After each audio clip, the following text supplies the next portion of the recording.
Patrick Cohen a eu les oreilles qui ont sifflé ce jeudi 26 juin 2025. Une récente intervention du journaliste a mis en colère la mère d'Elias, adolescent tué en début d'année à Paris. Instant émotion sur le plateau de Punchline, jeudi 26 juin 2025 sur CNews.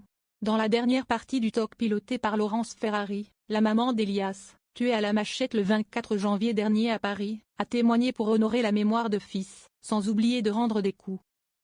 Durant son intervention, Stéphanie a salué le personnel médical qui a permis de maintenir son fils en vie pour lui permettre de le serrer dans ses bras avant qu'il ne rende son dernier souffle. Interrogé sur une indignation à géométrie variable, l'invité a admis avoir été brisé en constatant que certaines figures politiques n'aient pas versé la moindre larme pour son fils. Autre sujet sensible, la récente chronique de Patrick Cohen dans la quotidienne C'est à vous, France 5. Patrick Cohen est médiocre. La maman de l'adolescent a tout d'abord repris la citation du journaliste qui l'a mise en colère, après la mort tragique du jeune Elias, tué à coups de machette pour avoir refusé de donner son portable. Puis d'accuser, Patrick Cohen prend parti et manipule l'information en décidant lui-même que Elias a refusé son téléphone.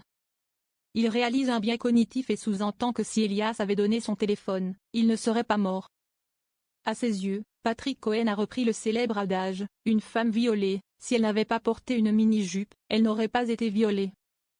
Stéphane a poursuivi, 5 mois après la mort de notre enfant, entendre Patrick Cohen, qui est censé être un journaliste rigoureux, on voit qu'il ne l'est pas, il est médiocre, tenir de tels propos, pour nous c'est indécent parce que notre fils Elias est un jeune homme courageux. Patrick Cohen priait de s'excuser. Le lendemain, Pascal Praud est revenu sur cette séquence. Il a émis le souhait que Patrick Cohen téléphone à la maman d'Elias pour lui présenter ses excuses, à la demande de la principale intéressée.